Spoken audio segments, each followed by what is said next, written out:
I made a video a while back about Kratos and how he is going to avoid the prophecy of him dying. If you want to see the original video, click the link above.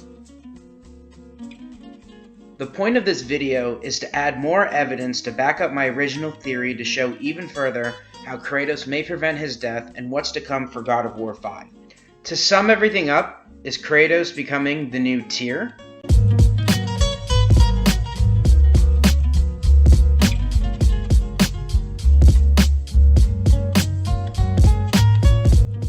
Before we start, sorry for ruining any Norse words I say. Some of them I just cannot say right.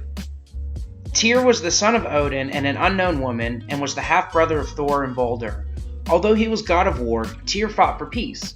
He was a frequent traveler of the world, eager to learn about other cultures and gain new perspectives, believing it to be the only way of achieving true peace. Because of this kind demeanor, Tyr was often given relics during his travels, keeping them safely tucked away in his own personal vault. Tyr was also responsible for leading the construction of the temple in the Lake of Nine, allowing for faster and more fluent travel between the Nine realms. A natural pacifist, Tyr sought to broker peace between his people, the Aesir, and the long-standing enemies, the Jotnar, following the tentative truce between the Aesir and the Vanir. Though the giants were frightened by the Aesir's power, they held enough trust in Tyr to allow Odin entry into Jotunheim for negotiations. Unbeknownst to Tyr, however, Odin secretly intended not to honor any deal made and instead used the opportunity to spy and steal the giants' secret wisdom. Anticipating Odin's treachery, the giants expelled him from Jotunheim, cursing him never to return. In anger, Odin turned his wrath on the giants of Midgard, allowing Thor to massacre them at will. Feeling guilty for his role in the Jotnar's suffering, Tyr aided the guardian of the Jotnar, Frey, in hiding the gate to Jotunheim in the space between realms, preventing Odin from ever having a direct way to Jotunheim. However, through the use of the Unity Stone, Tyr himself was still able to access Jotunheim via the hidden gate. Eventually, Odin grew to regard Tyr as a threat to his power, correctly suspecting him of the plotting with the giants. As a result, Odin and Thor have him imprisoned and keep it a secret, leading to most of the Nine Realms believe that Odin had killed him. Now that we know who Tyr is in God of War, let's explain who he is in Norse mythology. Tyr is a Norse god associated with war and heroic glory in Norse mythology. He is typically described as only having one hand, having lost the other to the wolf Fenrir. Fenrir is a monstrous wolf. He is the son of Loki, and he was chained and imprisoned by Odin. But before he was chained up by Odin, the Norse gods decided to raise him as a pup in Asgard. All the gods knew of Ragnarok and what the pup could bring to their world, and let him stay. None would dare go near him. There was only one person brave enough willing to try and get near Fenrir and to take care of him. That was Tyr. Fenrir was growing at such a fast rate that Odin and the gods decided to move him and have Fenrir chained to keep Ragnarok from happening. Tyr, of course, did not agree to this. Fenrir broke every chain the god used to keep him imprisoned, until they sought aid from the dwarves who forged something to keep the wolf tied up. When the gods returned, Fenrir asked if the new material was made with magic. They told him it wasn't. So Fenrir decided to test them by having one of the gods put their hand in his mouth. If they were lying, one of the gods would lose a hand. Tyr was the only one brave enough to volunteer. Fenrir found out that the material was magic, and Tyr lost a hand.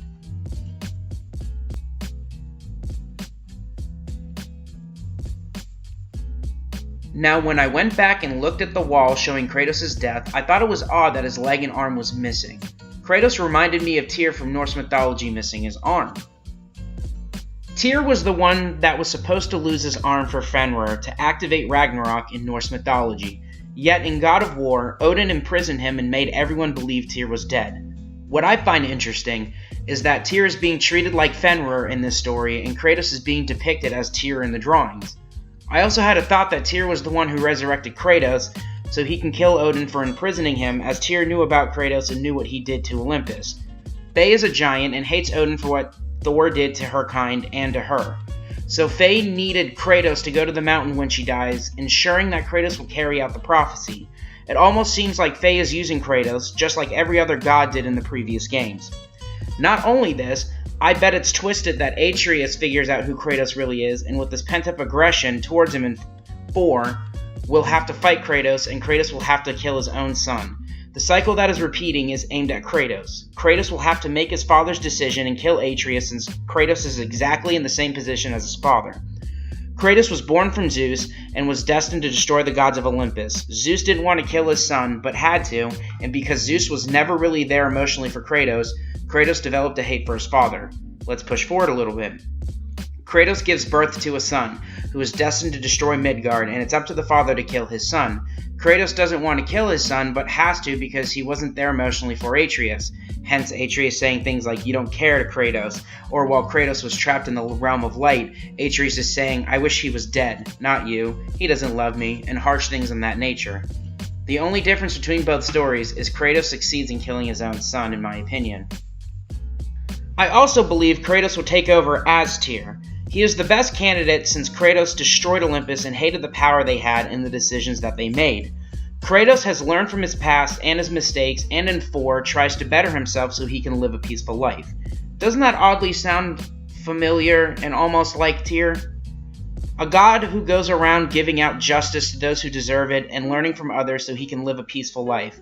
There is so much evidence stacking that Kratos is the new Tyr for the realms, and his story will be about him becoming the father of all gods, just like Tyr. The prophecy wall shows way more info than we realize, through the paint chips missing on Kratos' limb. I think I am on the right track to predicting the future of God of War. What do you guys think? Do I have an overactive imagination, or am I onto something? Don't forget to like and to subscribe if you enjoyed this video. More of these theories will be coming soon. Peace!